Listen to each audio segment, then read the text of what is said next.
Shalom semuanya, salam damai sejahtera untuk kita sekalian.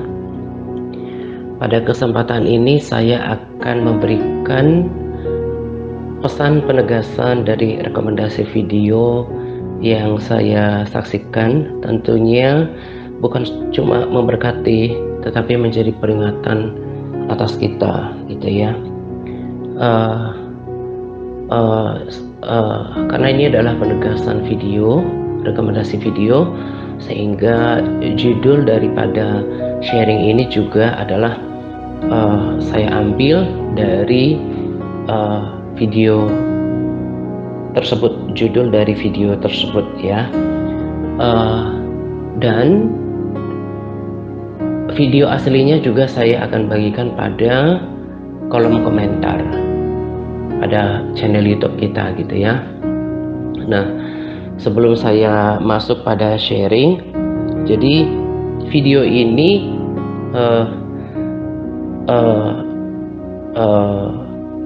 sesungguhnya saya udah taruh udah saya simpan di tonton nanti, gitu ya. Kan ada menu tonton nanti di aplikasi YouTube, gitu ya. Nah, terus saya belum sempat menyaksikannya. Salah seorang teman saya WA saya, gitu ya, kirimkan video yang sama, gitu ya. Nah, dan karena saya sudah ada waktu dan saya penasaran dengan kata-kata yang diketik oleh teman saya ini, klik kanan untuk teks bahasa Indonesia, gitu ya. Jadi saya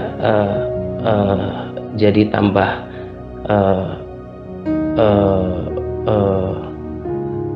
penasaran, mau saksikan segera, gitu ya.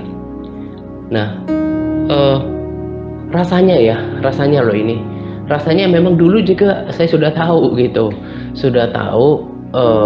tapi entah lupa, gitu ya. Kalau kita di pengaturan, kalau kita bisa melakukan pengaturan di setiap video yang dibagikan di YouTube, gitu ya. Nah, kalau selama ini saya karena saya sambil belajar, saya usahakan tanpa subtitle, tanpa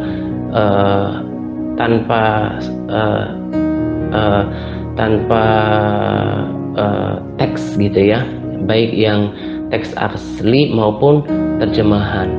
Nah, ada kalanya saya kemudian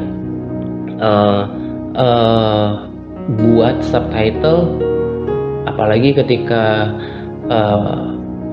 pembicaranya itu agak cepat berbicaranya, atau agak susah dimengerti dia punya bicara, gitu ya. Nah, tetapi di pengaturan itu, jadi kalau kita lihat video di sebelah kanan itu ada kan kayak tanda. Kalau kita di handphone juga kan ada tanda itu, kayak tanda kunci-kunci gitu. Itu kan icon untuk pengaturan. Jadi bisa kita atur supaya ada pakai subtitle. Nah, kita bisa mengubahnya ke bahasa Indonesia atau ke bahasa kita sendiri, sesuai dengan negara kita, gitu ya. Nah, jadi saya pikir saya harus berterima kasih nih nanti ke teman saya ini, karena mengingatkan diri saya, gitu ya. Karena tadi kan saya katakan rasanya loh, saya pernah tahu itu, tapi lewat info dari teman saya ini kan akhirnya membantu banyak kita, gitu ya. Sekalipun rasanya nggak langsung nangkap nih semuanya nanti, karena kalau terlalu gaptek emang susah, gitu ya. Kita harus sering-sering memang kutak-atik, gitu ya. Saya aja kalau masuk ke Instagram, gitu, menu-menunya itu suka-suka lupa, gitu, karena nggak sering dibuka, gitu ya. Lebih sering kan dibuka aplikasi lain. Bahkan ketika aplikasi Facebook misalnya baru diperbarui, kita juga harus belajar lagi gitu ya, ada yang berubah gitu. Nah, jadi nanti kalau lihat video ini ya, dan video-video rekomendasi yang lain, selama ini kan saya katakan para sahabat yang tidak berbahasa Inggris, tidak ngerti bahasa Inggris, nggak usah khawatir gitu ya. Nah, ke depan tambah tidak perlu khawatir lagi gitu ya, karena nanti bisa mengubahnya ke bahasa Indonesia atau ke bahasa sesuai dengan negara kita masing-masing gitu ya. Nanti klik kanan, pilih subtitlenya, ada di situ teks. Nanti saya akan bagikan di tim admin ya. Pilih teks, lalu pilih bahasa Indonesia kalau memang pengennya bahasa Indonesia gitu ya. Dan rasanya sih ya, masa sih dari antara kita gak ada yang tahu selama ini? Saya yakin sih ada di antara kita yang ngerti ini sebelumnya, tapi kok nggak, maksud saya kok saya ini loh, dalam pikiran saya kok nggak ngomong gitu ya, kok nggak ngomong, apa sungkan gitu, padahal nggak perlu sungkan kalau misalnya kan untuk memberkati dan memberikan kemudahan kepada yang lain gitu ya. Nah, karena belum tentu saya selalu punya pengetahuan lebih gitu loh. Nah, jadi kalau ada hal seperti itu nggak usah sungkan. Kalau misalnya langsung ke saya itu sungkan, kan tim admin ada kasih tahu gini loh, bisa loh ternyata, karena kita misalnya sering mendengarkan rekomendasi video berbahasa Inggris, gini caranya untuk mengubah teksnya supaya berbahasa Indonesia gitu kan. Kirimkan ke tim admin kalau merasa enggan ke saya langsung gitu, jangan diam-diam aja. Saya yakin ada yang tahu di antara kita. Masa dari semua grup yang ada, MTRC, pemuritan juga penjangkauan, nggak ada yang tahu. Saya nggak yakin gitu ya. Saya sangat percaya ada yang sangat yakin ada yang tahu gitu. Cuma selama ini antara enggan, sungkan, atau memang nggak peduli. Nah, yang nggak peduli ini bahaya gitu. Nah, jadi nanti rekomendasi video yang saya taruh di kolom komentar, semuanya kita seperti yang tadi saya katakan, tidak perlu khawatir lagi, karena kita tinggal nanti klik yang kayak ada kunci-kunci itu sebelah kanan, klik teksnya, baru nanti pilih ke bahasa sesuai dengan pilihan masing-masing gitu ya, gitu. Nah,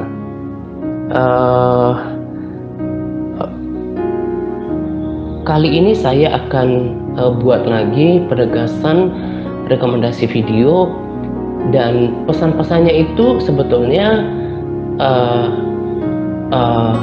tidak sesuatu yang baru buat kita.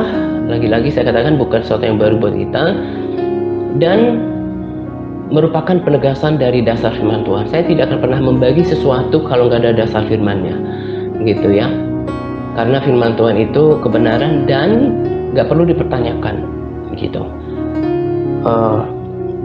Yang pertama yang saya mau katakan adalah jadi nanti lihat kesaksian hamba Tuhan ini, tukar nanti ke bahasa Indonesia ya, atau bahasa sesuai dengan negara masing-masing. Kalau kurang tahu ya minta entah anak, entah cucu, entah teman untuk mengubahnya ya, mengadakan pengaturan. Dan rasanya kalau diubah satu kali, itu nanti akan seterusnya ke video-video yang lain, jadi nggak perlu repot-repot mengubahnya. Emang sih nggak 100% sesuai dengan teks bahasa Inggrisnya, tapi cukup bisa menyampaikan dengan baik lah apa yang dimaksudkan oleh pembicara gitu ya. Jadi kalau kita sedikit banyak tahu bahasa Inggris, kita bisa mengerti, oh mestinya kata ini maksudnya gitu ya. Nah, tapi itu nggak terlalu kendala, karena tadi saya katakan bahwa terjemahan yang diberikan oleh YouTube itu juga sudah cukup baik, cukup bisa menyampaikan apa pesan daripada setiap video gitu ya. Nah, saya berharap kita semuanya ke depan bisa semakin terberkati karena udah semakin ngerti setiap rekomendasi video yang dibagikan gitu ya. Nah, yang pertama adalah tentang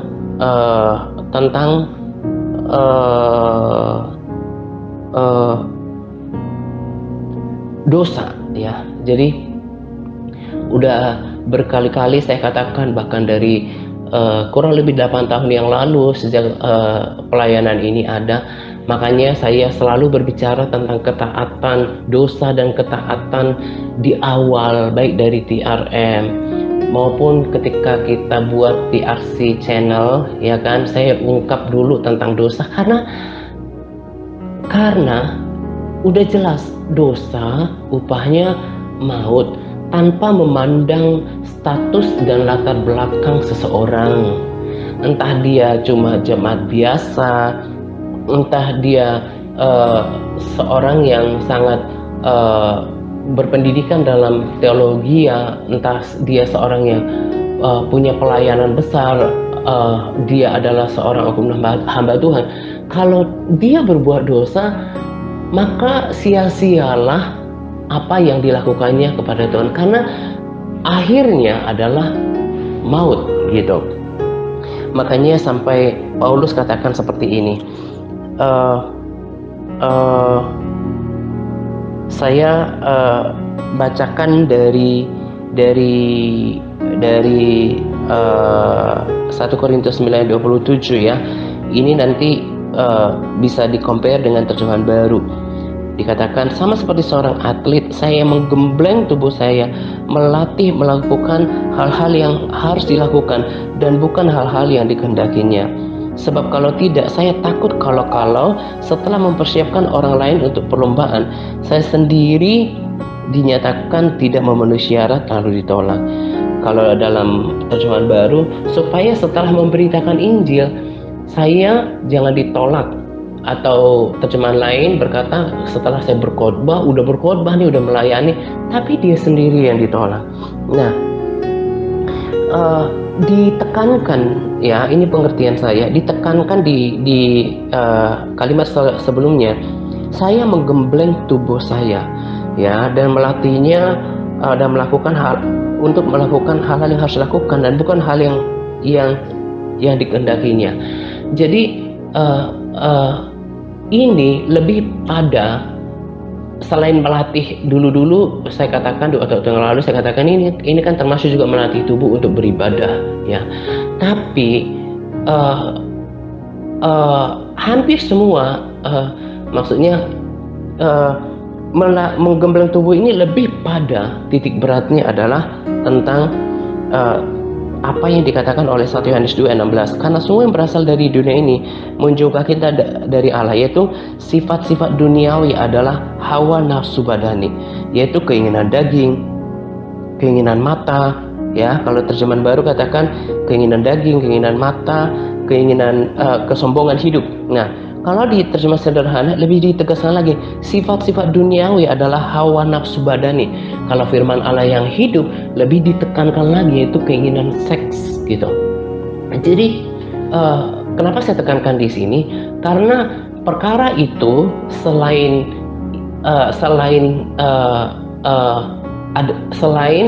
merupakan pesan besar dari salah satu ya, pesan besar ya menurut saya dari kesaksian ya, termasuk kesaksian dari oknum hamba Tuhan tersebut yang dia masih bukan cuman fall in sin kata Tuhan, tapi live in sin, hidup di dalam dosa. Selain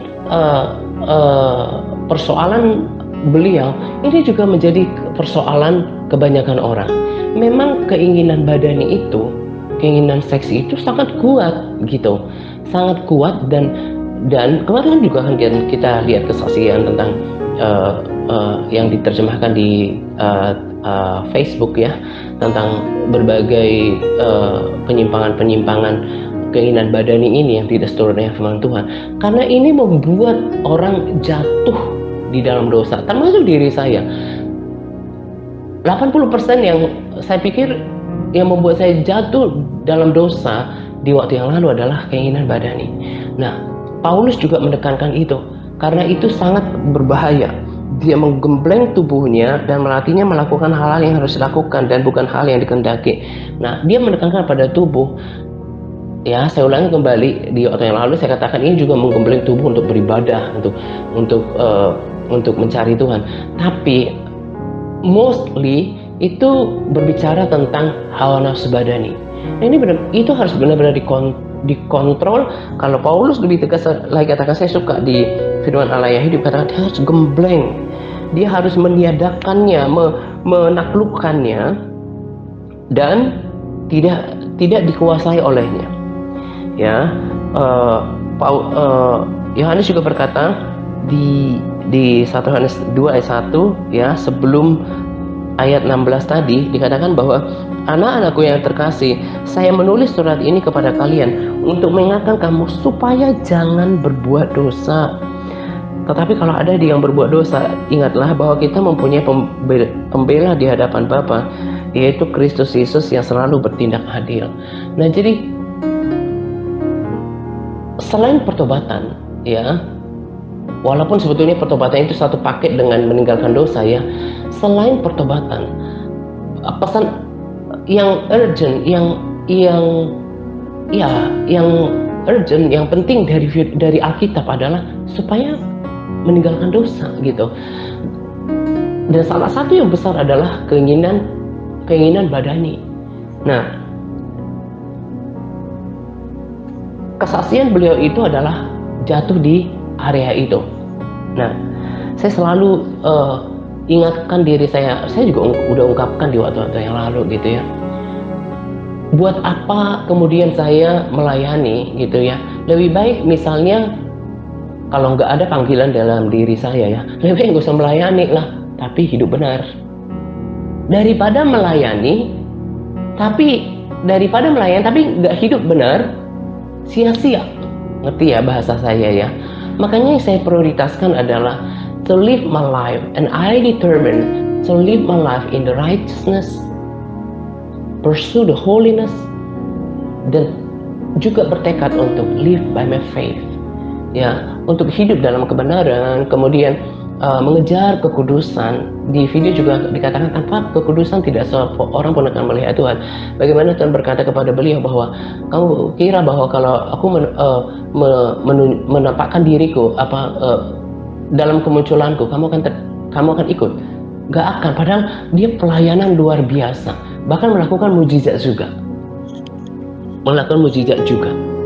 ya. Dan ini harus menjadi peringatan untuk kita. Itu yang selalu saya tekankan dalam diri saya. Melayani ini karena beberapa. Tadi saya katakan karena beberapa alasan. Tadi saya katakan karena Tuhan panggil diri saya. Saya tahu bukan karena saya buat-buat. Karena dua hamba Tuhan ngomong ke telinga saya, Tuhan mau pakai kamu. Kurang lebih 20 tahun yang lalu, kemudian 3 tahun yang lalu Tuhan mau pakai kamu, gitu ya. Lalu kemudian saya ngerti firman Tuhan. Firman Tuhan berkata, kalau kamu mengasihi aku, kasih makan domba-dombanya. Jadi saya mau kasih makanan rohani ini karena wujud daripada mengasihi Tuhan. Tapi kalau sesungguhnya di prinsip saya, lebih baik tidak melayani, tapi hidup benar, daripada melayani namun tidak hidup dari apa yang dibicarakan. Itu kan sebuah penipuan. Makanya Tuhan marah, gitu. Kamu memperingatkan orang untuk seperti ini, tapi kamu sendiri melakukan, gitu. Dan itu selalu saya peringatkan kepada diri saya. Nah, jadi berhenti berbuat dosa. Tapi bukan cuma dosa badani, sekalipun memang itu sangat berbahaya dan merupakan kesaksian pada video, kemudian juga dalam firman Tuhan tentang dosa badani, tapi juga dosa-dosa yang lain. Stop commit sin. Berhenti melakukan dosa. Korban-korban persembahan, pelayanan itu tidak lebih baik daripada ketaatan. Itu kan yang Tuhan katakan pada Saul. Korban persembahan itu tidak lebih baik. Ketika Samuel berkata mendengar itu lebih baik. Mendengar dalam hal ini adalah mendengar lalu melakukan, gitu. Itu yang selalu, bahkan every second kalau tertangkap, gitu ya, atau every minute in my life, ya. Setiap hari saya ingatkan, no, jangan lagi berbuat dosa. Sebab kuasa dosa itu kan ada di dalam diri kita. Yang normal pasti ada punya keinginan badani itu.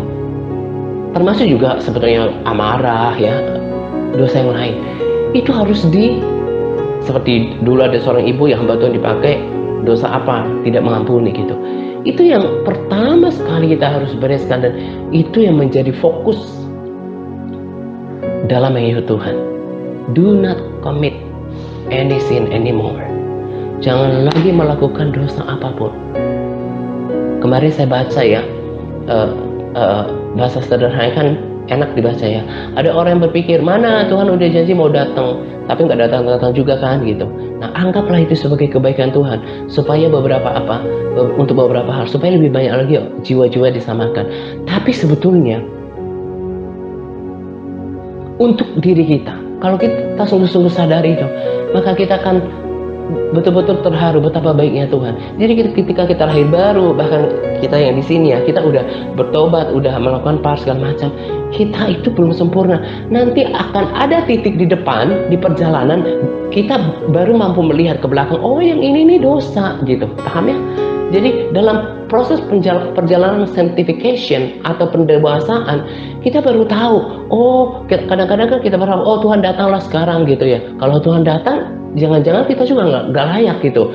Jadi saat kita bertobat, itu sebetulnya dikasih juga waktu, Tuhan undur, itu selain untuk jiwa-jiwa lebih banyak lagi masuk ke dalam kerajaan surga, dijangkau, tapi untuk diri kita juga. Karena ketika kita diproses, itu kita belum sempurna. Nanti kalau kita setia melakukan bagian kita, seperti kesaksian diri saya, baru tahu gitu, ya. Jadi Tuhan itu kan bisa berbicara dalam banyak hal, ke dalam hati kita, lewat firman-Nya, lewat video ini juga gitu, ya. Iya, ya, ternyata ada minusnya dulu, ya, yang saya lakukan di tahun-tahun yang lalu. Dan itu benar-benar kita bikin hati terharu betapa baiknya Tuhan, ya, ingin banget Dia menyelamatkan saya. Baru setelah kita poin di titik maju, selanjutnya kita bisa menoleh ke belakang, bukan hidup melihat masa lalu, ya, atau seperti si tiang garam itu, maksudnya menoleh ke belakang, tapi maksudnya kita bisa evaluasi atau introspeksi, atau melihat bahwa oh itu ternyata juga adalah dosa. Dan saya berharap melalui dasar ayat firman Tuhan, kemudian juga apa yang dikatakan oleh Paulus, kemudian juga kesaksian Bapak dalam video ini, membuat kita, semuanya kita, karena saya juga sama, terus disempurnakan.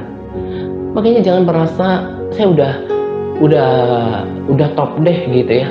Selalu punya kerendahan hati bahwa Tuhan, terima kasih untuk kebaikan, masih dikasih waktu loh untuk memperbaiki semuanya, dan pakai kesempatan yang ada untuk mengoreksi diri. Jangan sampai kita sendiri didapatin tidak layak. Dan saya sangat terberkati dengan peringatan ini, ya. Jadi dulu sebelum video ini kan saya udah pernah bagikan videonya, ya. Nah, kalau ada waktu tonton lagi video-video yang lain gitu, ya. Rasanya nggak tahu, teman saya ini juga tonton dari saya atau dapatkan sendiri, nggak tahu gitu, ya, dari kita, ya kan kita bagikan di channel YouTube kan, kita nggak tahu. Pokoknya dia saling memberkati gitu, ya. Makanya saya bagikan di channel itu, karena belum tentu orang lain temukan kan. Jadi ini juga bagian daripada penjangkauan gitu. Jadi do not commit any sin anymore. Jangan lagi melakukan dosa, ya. Itu yang selalu saya ingatkan pada diri saya. Jangan lagi. Kenikmatan dosa itu tidak akan pernah bisa disetarakan dengan kenikmatan apapun yang Tuhan sediakan di surga. Dan itu sudah hukum sederhana yang pasti. Dosa mendatangkan maut, gitu, ya.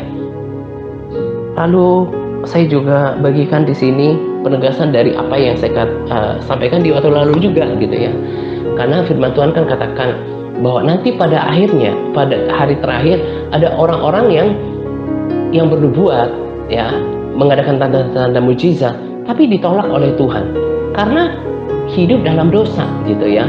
Kemarin juga kan saya katakan mungkin ada di antara kita yang pikir dasar aja lu Pak Atta nggak punya karunia seperti mereka, terkesan iri kan? Enggak, karena saya mau beritahu bahwa uh, uh, uh, gift ya, karunia ya yang diberikan oleh Kudus tidak menjamin kelayakan seseorang. Tapi orang Kristen mayoritas, apalagi yang belum dewasa, tentulah enggak, ya yang tidak baca firman, yang tidak memiliki pengenalan yang baik dengan Tuhan, tidak membaca firman gitu ya, dia nggak bisa bedakan. Dia berpikir langsung wow ini yang mengadakan tanda mujizat, yang bernubuat, yang kesembuhan gitu ya, apa yang dikatakan oleh Tuhan pada dia dalam video, dan itu confirm dengan misalnya kayak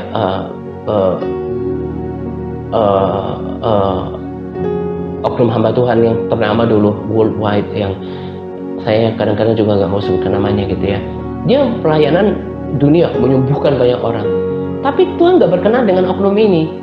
Tapi kenapa kok ada mujizat? Ya, sama seperti video ini, demi namanya, karena Tuhan nggak mau mempermalukan namanya. Tuhan mau meninggalkan sesuatu demi namanya, dan karena Tuhan mengasihi umatnya, Tuhan mengasihi jiwa-jiwa. Jadi jangan pernah mengidolakan, ya, mengidolakan atau menganggap seperti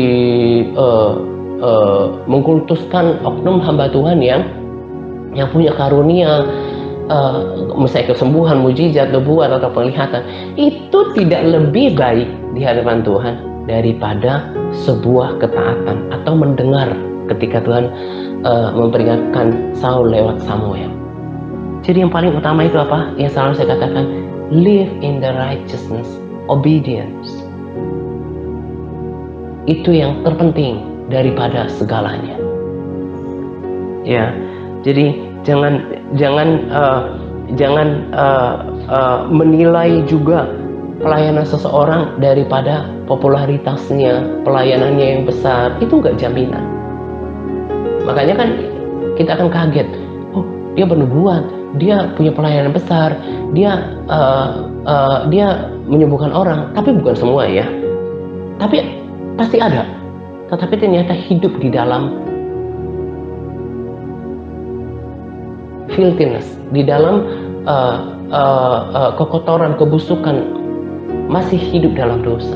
Nah, itu yang menjadi peringatan buat kita, hidup di dalam kebenaran, ya, tidak lagi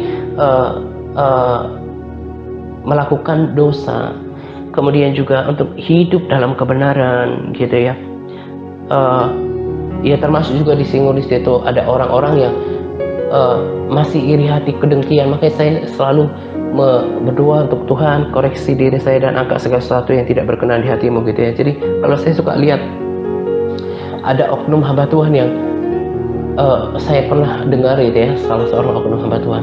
Makanya anak-anak muda sekarang dibodohin, mujizat, kerja keras. Nah, saya pikir pernyataan itu tidak cocok, karena memang selaku orang percaya tetap juga harus dikatakan kita harus tetap rajin, kita harus bekerja keras, kita harus belajar, tapi ada mujizat gitu. Nah, jadi kalau penilaian saya seolah-olah oknum hamba Tuhan ini membidik oknum hamba Tuhan lain atau gereja yang menekankan mujizat gitu ya. Itu harusnya meluruskannya. Ya, ada mujizat, ada pertolongan Tuhan, ada jalan-jalan yang kita nggak pernah duga, itu mujizat daripada Tuhan. Tapi bagian kita adalah tetap bekerja keras, rajin, berusaha gitu. Jadi perkataan-perkataan itu adalah perkataan-perkataan yang mendamaikan. Nah, yang maksud saya adalah prihatin ketika namanya udah besar, pelayanannya udah dikenal, tapi ternyata dia berkhotbah, tapi ada dosa gitu. Misalnya kedengkian, masih kemarahan, kepahitan, bitterness, ya, kepada orang di masa lalu, mungkin karena ada gesekan atau apa gitu ya. Jadinya semuanya nggak ada gunanya gitu. Nah, jadi dari sini kita mengerti bahwa hal yang lebih simpel, yang paling utama yang Tuhan kehendaki adalah sama seperti apa yang Tuhan ngomong, nggak pernah berubah dari dulu, adalah bagaimana kita mendengar, hidup di dalamnya. daripada sekedar pelayanan. Ya, makanya tadi saya bilang kalau bisa berhenti, saya serius bilang lebih baik berhenti. Saya mau jadi misalnya bekerja seperti dulu tapi hidup dalam kebenaran, tapi kan nggak bisa. Udah 2 orang hamba Tuhan yang bilang kamu dipakai Tuhan, dan juga tahu firman Tuhan itu kan berarti saya nanti melanggar. Kalau kamu mengasihi aku, kamu harus kasih makan. Nah, inilah respon saya terhadap panggilan itu dan juga firman Tuhan untuk memberikan makanan rohani untuk kita. Ini bukan untuk para sahabat, saudara, atau siapapun yang mendengarkan video, tapi untuk diriku juga gitu. Jadi selalu ingatkan diri saya, do not commit any sin anymore. Gak boleh lagi lakukan dosa apapun juga. Berjuang. Tapi kata Paulus tadi, kalau memang kan ada kalanya. Makanya ketika Tuhan katakan, kamu bukan cuma fall in sin, tapi live in sin, beda. Kalau jatuh dalam dosa seperti Daud, ya, itu berbeda daripada live in sin, kayak dia conscious, ada kesadaran dan dilakukan berulang-ulang gitu. Ya, sangat mengerikan, betul-betul mengerikan, karena ini terjadi di banyak orang, supaya kita nggak merasa saya udah rohani, udah tahu firman, udah melayani, tetapi kita punya berbagai kesombongan selain tadi keinginan badani, juga mungkin kesombongan. Aduh, itu benar-benar waktu-waktu yang ini menjadi peringatan yang penting buat kita. Makanya saya selalu menonton kayak video kesaksian surga dan neraka, dan juga kesaksian seperti ini, karena itu peringatan buat saya, supaya saya diingatkan, supaya saya nggak cuma bisa ngomong, tapi saya mendengar juga, untuk peringatan bagi diri saya. Dan juga pesan simpel tapi penting, dan juga udah gak aneh ya di TRC. Jadi saya katakan ini lagi supaya jangan pikir saya aneh dalam menuntun para sahabat juga saudara gitu ya. Puasa itu penting dalam sebuah peribadatan. Puasa itu berperan dalam mengikut Tuhan, ya. Tuhan melihat sikap hati kita, ya. Jadi jangan pikirin tuntunan TRC harus berpuasa. Udah berbagai orang selain dari firman Tuhan udah tegasin kok. Orang yang hidupnya di dalam hari-harinya ada waktu-waktu merendahkan hati, kan dikatakan juga rendahkan hati di hadapan Tuhan. Lebih mantap lagi dengan berpuasa, itu menarik hati Tuhan gitu ya. Tapi kalau ada kalanya terlalu lemah berpuasa, ya jangan sampai pula gak berdoa gitu ya. Nah, kalau bisa ya tetap berdoa, pujian penyembahan, berpuasa. Tapi menurut saya yang paling utama dipertahankan adalah kehidupan doa, ya. Nanti saya juga akan bagikan kesaksian Pastor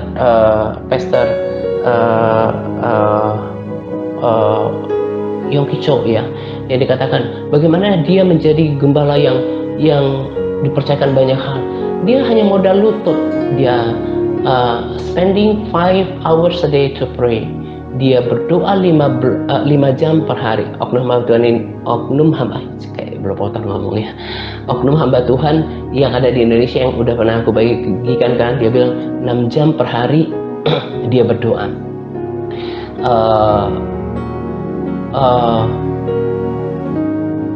Juga saya pernah udah tegaskan, gak bisa berhasil kenal Tuhan, gak bisa kuat tanpa kehidupan doa. Ini juga saya katakan, jadi jangan pikir aneh ya tuntunan TRC yang berkata bahwa berdoa itu berjuang untuk 1 jam sekali berdoa. Pak Yongki Cho berkata dulu pernah dan itu dilatih sama dia kan, untuk tubuhnya sendiri untuk berdoa, beribadah. Ada pendeta-pendeta dari Eropa kalau nggak salah, dia suruh masuk ke ruang doa 10-15 menit, mereka aktif berkata-kata. Tapi setelah 10-15 menit untuk mencapai 1 jam, dia cuma berkata haleluya, haleluya, haleluya. Gak terlatih dalam berdoa. Manusia roh itu dilatih salah satunya selain baca firman, berpuasa, itu berdoa. Berdoa itu akan membuat kita juga akan sadar kesalahan kita dari banyak hal ya, fungsi doa itu ya, manfaat doa itu. Jadi kita bisa disadarkan gitu tentang jalan hidup kita. Makanya akan berbeda orang yang memiliki jam-jam doa yang maksimal seperti aturan firman Tuhan 1 jam, kemudian juga yang berpuasa. Kalau nggak bisa mencapai nanti ya begitu saja gitu. Tak ada perubahan yang berarti. Nah, makanya saya selalu tekankan itu, dan biar lewat kesaksian mereka ini juga kita dibuat ngerti ya, bahwa apa yang saya lakukan di sini bukan sesuatu yang aneh, dan terbukti kita yang mau dengan kerendahan hati untuk melakukannya, kita mendapatkan manfaat yang luar biasa gitu ya. Nah, ini saja penegasan rekomendasi video yang saya bagikan. Nah, selain rekomendasi video utama, nanti juga saya akan bagikan rekomendasi video yang saya bagikan yang menekankan tentang apa yang juga saya bahas dalam video ini. Saya akan bagikan nanti di kolom komentar gitu ya. Tetap semangat Pak, Tuhan Yesus memberkati kita senantiasa. Amin.